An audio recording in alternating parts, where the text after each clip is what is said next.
세상에는 많은 선교단체들이 있습니다. 그 많은 선교단체들 가운데에 세계 순교자의 소리라고 하는 선교단체가 있습니다. 세계 순교자의 소리. 거기에 그 피터 야색이라고 하는 선교사님이 계시는데 그 아프리카를 책임지고 있는 분입니다. 피터 야색. 이 선교사님은 2015년에 수단을 방문했다가 그 비행장에서 수단 군인들에게 체포를 당했습니다.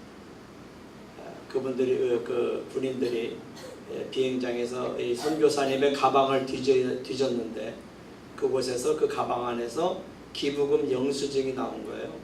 그 기부금 영수증을 보고 이 사람들이 간첩으로 몰아세운 겁니다. 특히나 이분이 선교사라는 직함이 있다 보니까 더 이슬람 사람들이 더 이 선교사님을 강하게 체포를 한 거죠.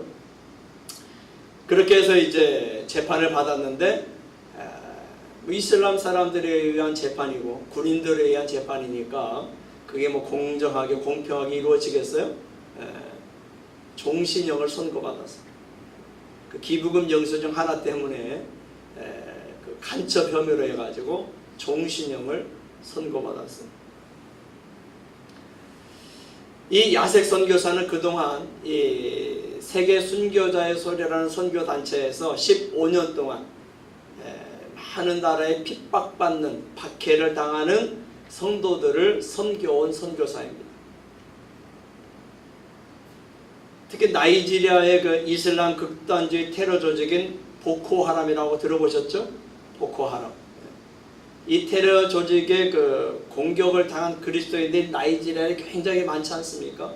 그 나이지리아의 그 보코하람으로부터 핍박을 당하고 공격을 당하고 죽임을 당하고 상처를 입고 한 그 그리스도인들을 돌보는 일에 많은 헌신을 하기도 했다고 합니다. 그랬던 그가 이제 직접적으로 핍박의 대상이 된 거죠. 핍박받는 사람들을 섬겨오고 도와주던 그 사람이 이제 본인이 직접 핍박을 당하게 되었다 하는 거죠. 설상가상으로 이 야색 선교사가 구금된 그 감옥 안에는 IS 추종자들이 많이 있었다고 합니다. 이슬람 국가라고 하는 IS 이슬람 단체가 있죠. 테러 조직이나 마찬가지죠. 국가라는 이름 했지만 테러 조직이나 마찬가지입니다. 그런 IS 추종자들이 그 안에 많이 있었는데 이 IS 추종자들이 가만히 있겠어요? 이 야색이라는 이분이 선교사라는 걸 알고 있으니까 굉장히 그 안에서 또 이제 이 야색 선교사로 고문을 하고 막 때리고 구타를 하고 핍박을 하고 그렇게 이제 힘든 고통의 그 수감 생활을 이분이 했다고 합니다. 하지만 그 IS 추종자들, 이슬람을 믿는 그 무슬림들의 그 핍박과 박해를 이 선교사님이 오랫동안 받았지만 그들의 핍박과 박해가 이 선교사님의 믿음을 넘어뜨리지는 못했다고 합니다. 할렐루야. 이 야색 선교사는 말하기를 핍박 중에 하나님을 계속해서 찬송했다는 겁니다. 바울 사도가 바울과 실라가 감옥에서 하나님을 찬미했듯이 이 야색 선교사도 그 감옥 안에서 IS 추종자들에 의해서 핍박을 당하고 고문을 당하는 그 상황 속에서도 계속해서 하나님을 찬양했다고 그래요. 그런데 어떻게 되겠어요? 찬양하니까 찬양하면 찬양할수록 더 핍박이나 고문이 심해지겠죠. 근데 그분이 또 이렇게 말합니다. 그렇게 거칠게 폭행을 당할 때 나는 온전히 기도를 드렸고 표현하기 힘들 정도의 평화를 맛보았다. 여러분, 구타를 당하는데 평화가 있을 수 있나요? 그렇지 않잖아요. 그런데 이 야색 선교사님은 그 IS 추종자들에게 말로 할 수 없는 고문을 당하고 핍박을 당하는데 그 중에 그런 상황에서도 마음에 평화가 있었다는 거예요. 그 기적이지 않습니까? 할렐루야. 네. 그런데 또 놀라운 것은 이렇게 매일 핍박이 되풀이되는 그 옥살이 중에서도 이 선교사님은 그 수감자들에게 IS 추종자들에게 예수는 그리스도라고 복음을 전했다는 것입니다. 할렐루야. 이 야색 선교사가 그렇게 감옥에 갇혔다는 소식이 전 세계에 또 이제 알려지게 되었어요. 전 세계에 알려지게 되니까 전 세계 기독교인들이 어떻게 하겠어요? 가만히 있지 않겠죠? 특히 선교단체에 소속된 많은 분들이 그 석방을 위한 청원운동에 참여했다고 합니다.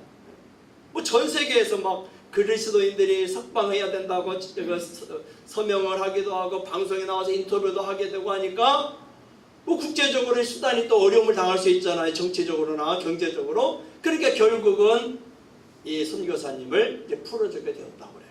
며칠 만에 풀려났느냐? 445일 만에 풀려났다고 합니다. 1년 이상을 감옥에서 맞고 지낸 거죠.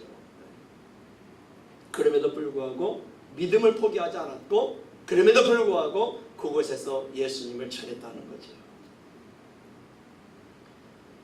그 야색 선교사는 또 이렇게 말합니다. 감옥에서의 삶을 처참한 지옥으로 기억하지 않는다. 감옥의 열쇠가 하나님의 손에 있으며 그분께서 열어주실 것이라 믿었고 결국 이루어졌다. 할렐루야. 네.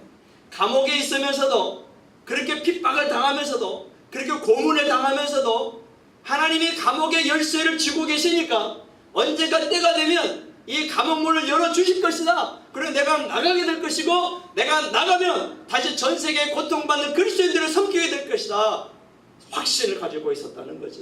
근데 그것이 이루어졌다는 거죠. 풀려나게 된 거예요. 오늘 본문에 보니까 사도들이, 예수님의 제자들이 복음을 전하다가, 예수님을 전하다가 어떻게 됐어요? 감옥에 갇히게 됩니다.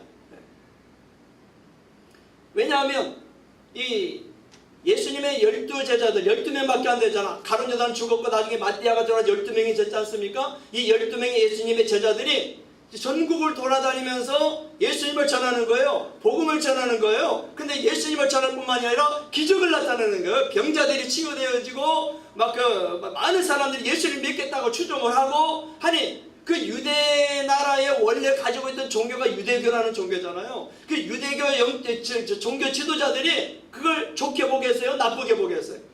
나쁘게 보겠죠. 왜냐하면 유대교를 믿는 유대 종교 지도자들은 예수님을 하나님의 아들로 안 믿거든요.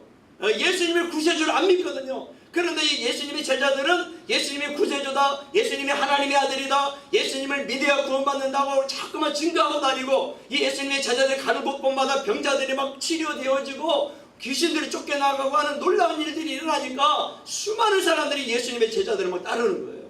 그럼 예수 믿겠다고 하는 거죠. 그러면서 교회 다니겠다 하면 예배하겠다 하니까 유대 종교 지도자들이 그 예수님의 제자들을 시기하게 돼요. 시기.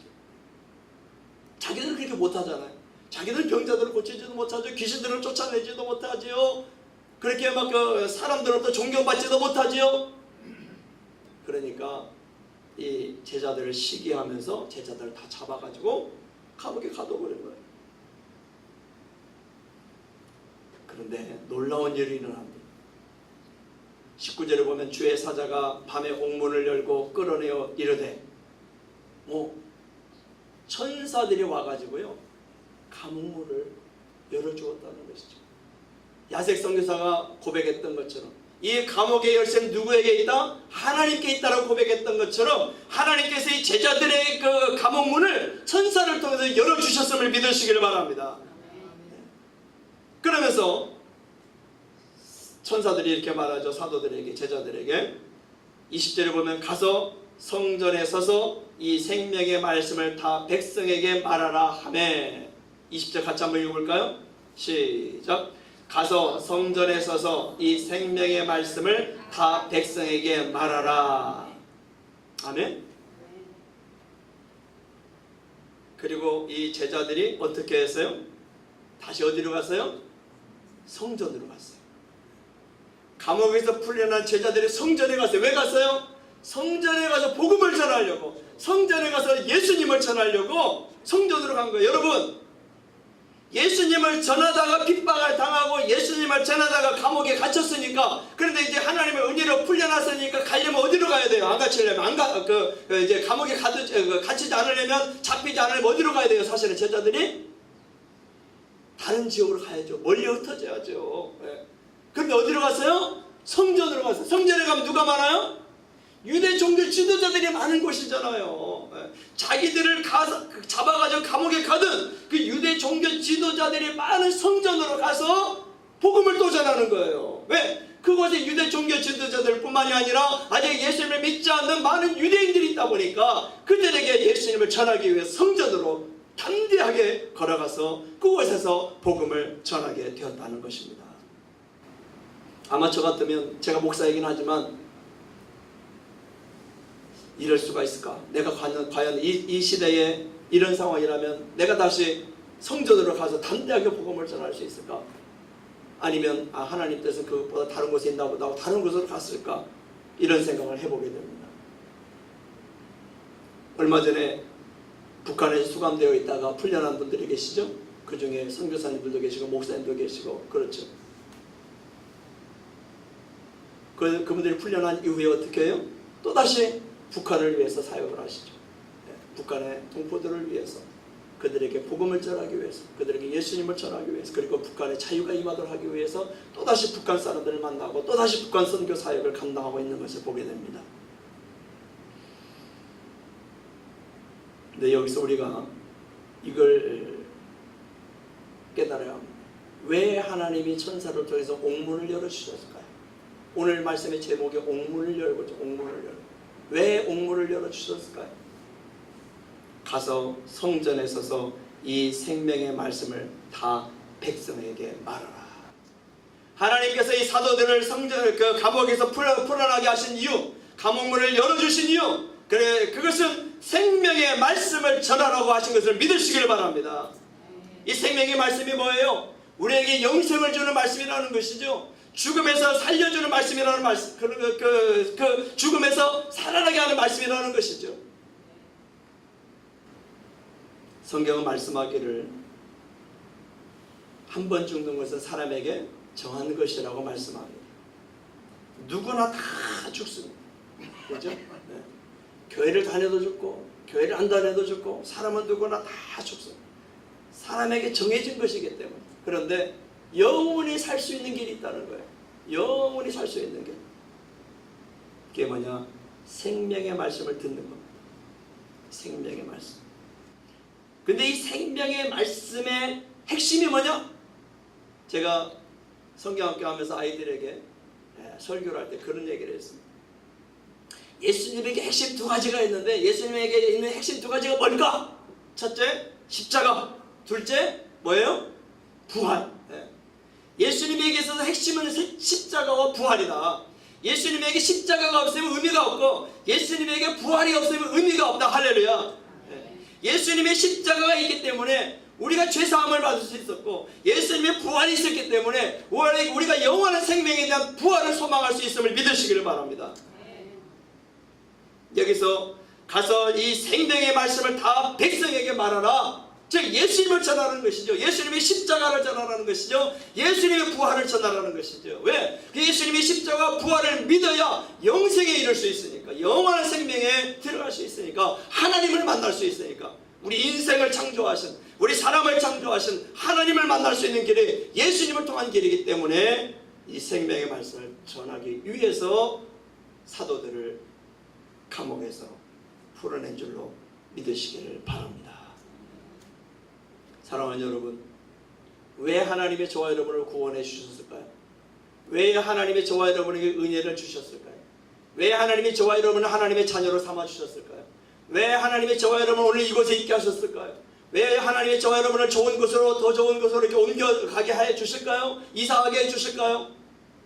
거기에 하나님의 뜻이 있음을 믿으시길 바랍니다.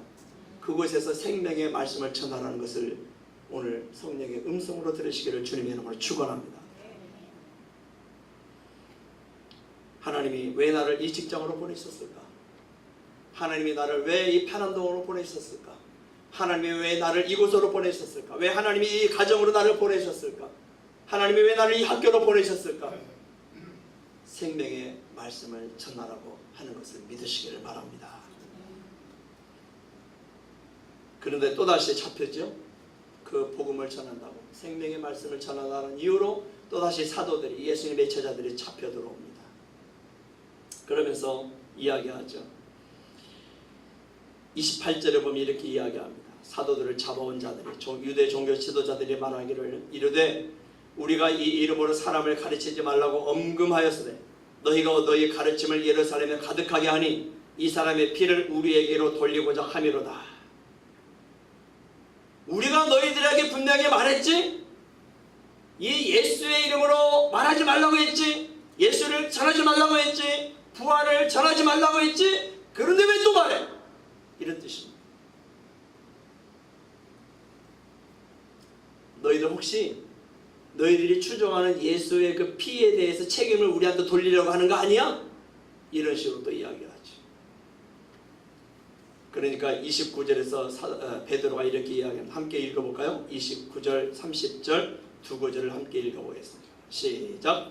베드로와 사도들이 대답하여 이르되 사람보다 하나님께 순종하는 것이 마땅하니라. 너희가 나무에 달아 죽인 예수를 우리 조상의 하나님이 살리시고. 아멘. 베드로와 사도들이 대답하죠. 내가 당신들의 말보다 하나님께 순종하는 것이 마땅하니라. 할렐루야. 그렇습니다. 이 베드로와 사도들, 베드로와 그 외에 다른 예수님의 제자들, 왜 죽음이 두렵지 않겠어요? 그들도 사람인데, 그죠? 왜 때리면 아프지 않겠어요? 그들도 사람인데, 육신을 가진 사람인데. 그럼에도 불구하고 담대히 이야기합니다. 너희들의 말을 듣는 것보다 하나님의 말씀을 듣는 것이 더 낫다. 하나님의 말씀을 듣는 것이, 하나님의 말씀에 순종하는 것이 마땅하다. 죽음을 두려워하지 않겠다는 것이죠. 죽음이 두렵지만 그걸 두려워하지 않겠다는 것이죠. 너희들의 핍박이 두렵지만 그걸 두려워하지 않겠다는 것이죠. 왜? 하나님이 나를 먼저 구원해 주셨습니까? 하나님이 나를 이렇게 세워주셨습니까? 내가 이렇게 하는 건 당연한 거다. 그러니 나는 그 하나님을 따를 수밖에 없다.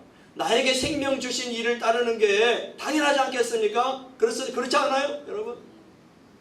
제가 초등학교 2학년 때쯤 되는데 이게 물을 가둬놓으려고 이렇게 그 댐처럼 이렇게 만들어 놓은 게 있잖아요.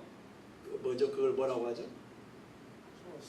네, 저수지처럼. 예, 볼을 만들어 놨잖아요. 볼을 만들어 놨죠. 물을 가둬놓고 이렇게 그 농업용수를 쓰려고 이제 볼을 만들어 놨는데, 볼을 만들어 놓으니까 물이 모이면서 그곳이 깊어져요, 안 깊어져요? 깊어지잖아요. 근데 아이들이 깊은 곳에서 수영을 또 하기를 원하죠. 막 다이빙도 하고 해야 되니까. 그런데 제가 그걸 수영하다가 갑자기 막 양쪽 발에 쥐가 나가지고 수영을 못하는. 이 쥐가 나니까 온통 신경이 거기에 집중이 돼가지고 물속에 막 빠져 들어가는 거죠. 아, 두렵더라고요. 그러니까 제 손이 어디를 향하겠어요? 아무나 잡는 게 이제 막 아무나. 예. 그래서 누가 없어요, 아무도. 근데 한 사람이 잡혔어, 한 사람이 잡혔는데 저희 집하고 같이 사는 그 누나가 잡혔어, 누나가. 예. 그때 이제 시골에 같은 집에 살았었는데, 예, 그 우리는 앞집, 그분들 뒷집 이렇게 살았는데, 그 누나가 이제 4학년이가 되는 누나였어. 그 누나가 딱 잡히는 거예요. 그러니까 어때요? 뭐 당신 죽는 게 문제가 아니라 내가 살아야 되겠어. 그것밖에 없잖아요. 그러니까 막 누나를 끄집어 내리는 게 내가 올라가려고. 그러니까 같이 빠지죠. 예, 같이 빠지는 거 아니에요. 그러니까 여러분, 그 물에 빠져 허우적거리는 사람 함부로 막 가서 구해주려고 하면 안 돼요. 뒤로 가야 돼, 뒤로. 앞으로 가면 막 손으로 해가지고 같이 빠지기 때문에 뒤로 가서 목을 꽉 끌어안아야 돼. 목을 끌어안고 끌고 나와요. 예.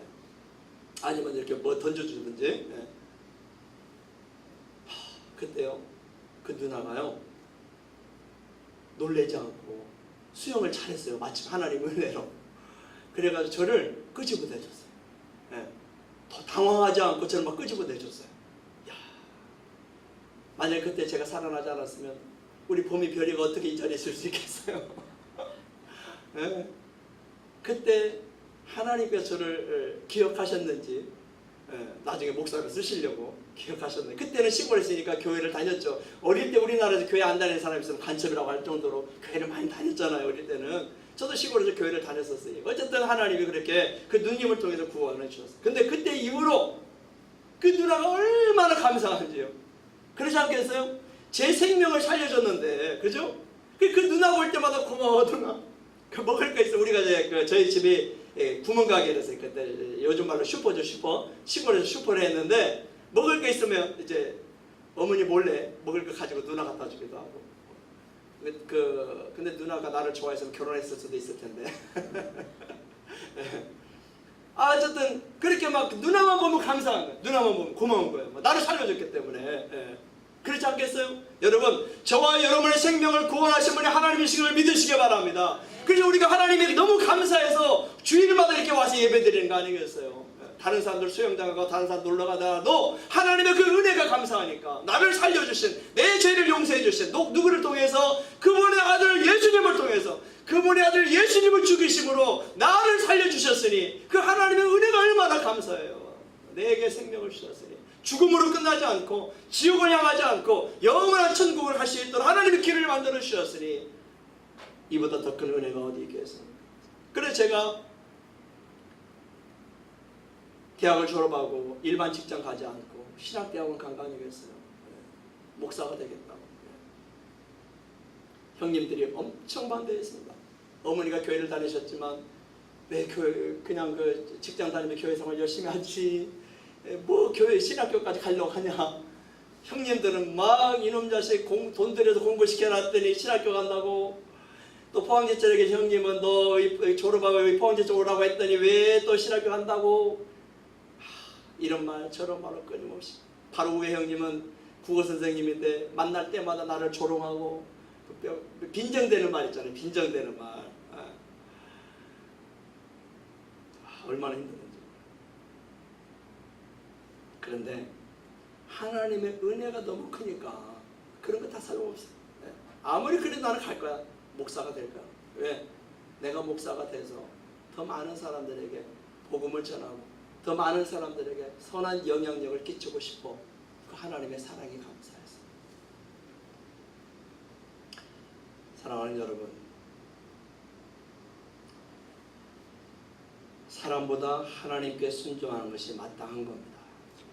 근데 이분들이 순종하는 이유가 있죠. 그것은 예수님을 전해야 사람들이 살기 때문에. 믿습니까?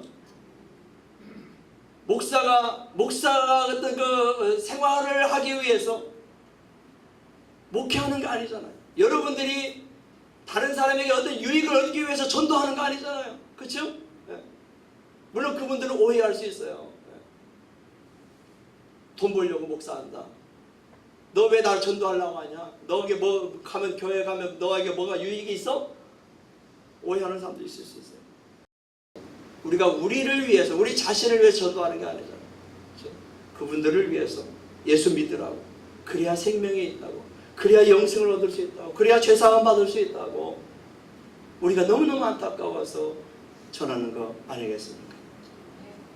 이번 여름, 무더운 여름이지만 하나님의 말씀에 순종하여 생명의 말씀을 전하는 저와 여러분 되시기를 주님의 이름으로 축원합니다. 하나님께서 저와 여러분을 살려주신 그 은혜를 생각하면서 기쁨으로 감사함으로 또 예배하는 주의 백성들 되시기를 바랍니다. 옥문을 열고 왜 옥문을 열어주셨나? 왜 내가 이 자리에 있나? 왜 나를 하나님 그곳에 보내셨나? 기도하겠습니다. 하나님 아버지, 옥문을 열으신 이유가 있는 것을 믿습니다. 우리 모두가 그 이유를 깨닫게 하시고 그 이유 앞에 순종하며 하나님을 영화롭게 하는 복음의 사람들, 생명의 말씀을 전하는 사람들 될 수 있도록 인도하여 주시옵소서.